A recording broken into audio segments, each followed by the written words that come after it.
Love is Blind's Madison matched with fellow contestant Cassandra on Hinge before season. This article is written by a student writer from her campus at FSU chapter. Netflix has provided us with yet another Love is Blind season full of drama, entertainment, tears, and most importantly, love. Season 8 takes place in Minneapolis. For those unfamiliar with the concept behind the show, single men and women are stripped away from their phones and any connection to the outside world and must spend their time dating individuals of the opposite sex in pods.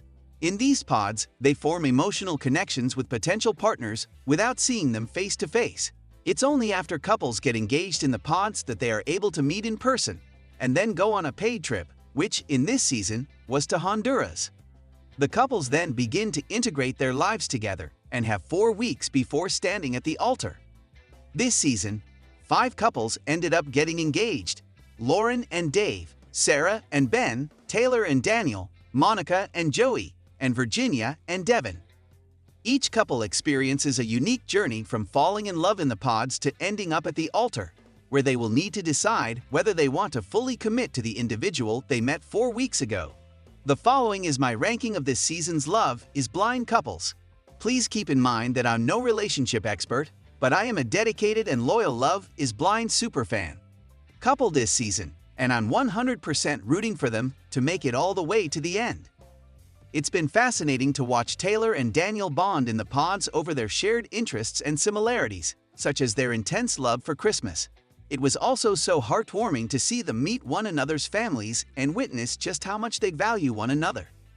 While they did face a small hurdle right after leaving the pods, when Taylor thought Daniel knew what she looked like while they were in the pods, they were able to overcome it gracefully. Seeing how Daniel handled the situation with care, listened to Taylor, and reassured her made it even clearer to me just how compatible and perfect the two are together. Our reads: Meet the team.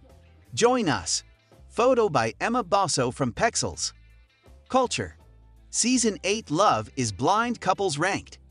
This article is written by a student writer from her campus at FSU chapter. Netflix has provided us with yet another Love is Blind season full of drama, entertainment, tears, and most importantly, love. Season 8 takes place in Minneapolis. For those unfamiliar with the concept behind the show, single men and women are stripped away from their phones and any connection to the outside world and must spend their time dating individuals of the opposite sex in pods. In these pods, they form emotional connections with potential partners without seeing them face to face. It's only after couples get engaged in the pods that they are able to meet in person and then go on a paid trip, which in this season was to Honduras. The couples then begin to integrate their lives together and have 4 weeks before standing at the altar. This season, 5 couples ended up getting engaged: Lauren and Dave, Sarah and Ben, Taylor and Daniel, Monica and Joey, and Virginia and Devin. Each couple experiences a unique journey from falling in love in the pods to ending up at the altar, where they will need to decide whether they want to fully commit to the individual they met 4 weeks ago. The following is my ranking of this season's Love is Blind couples. Please keep in mind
Love is Blind's Lauren explains giving Dave grace during conflict over her friend with benefits.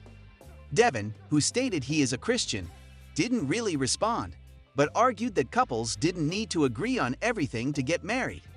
If that wasn't enough, Virginia accused Devin of hiding the $1,000 wedding check that his mother gave him and claimed he found a note from an ex-girlfriend in his hotel room ahead of their big day.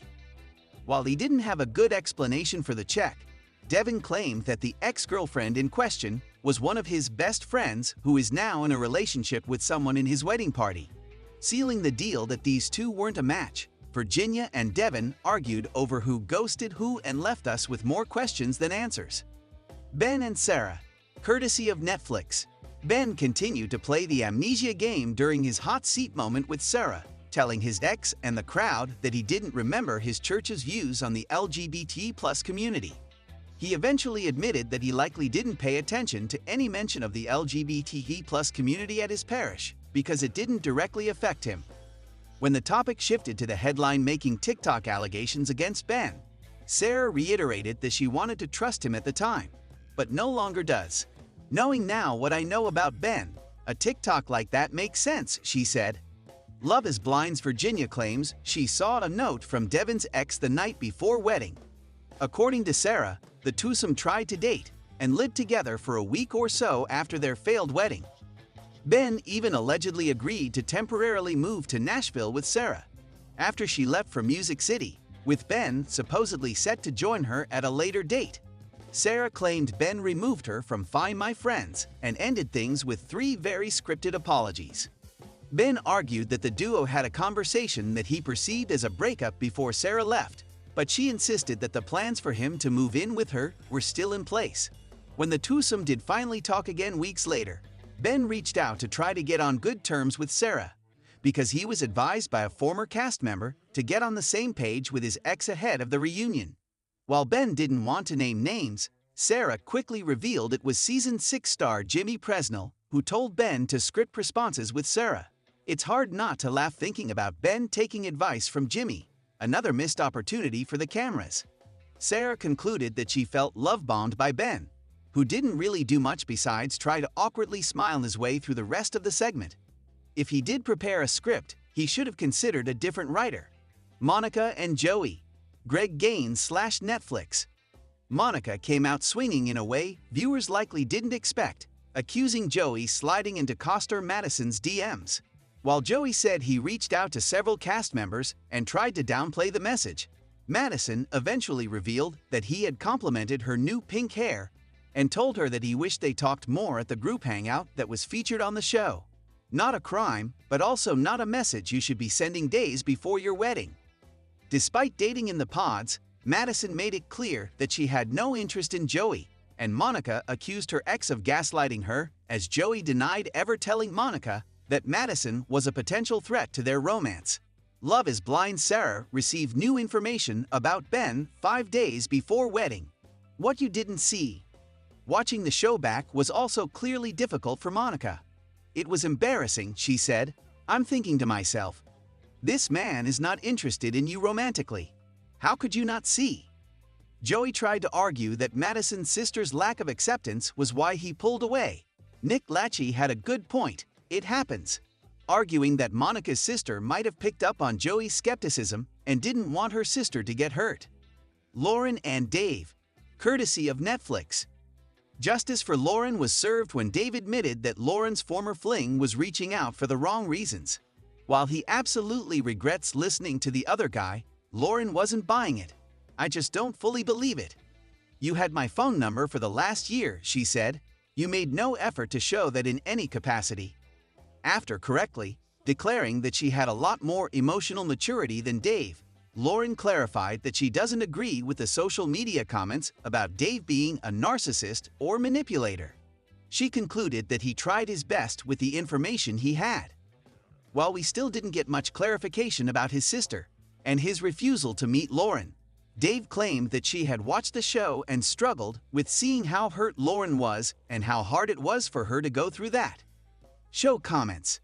Neil Francis returns to Zero. Lily Moyeri. Mon, March 17, 2025 at 9:00 p.m. Greenwich Mean Time +6. Neil Francis.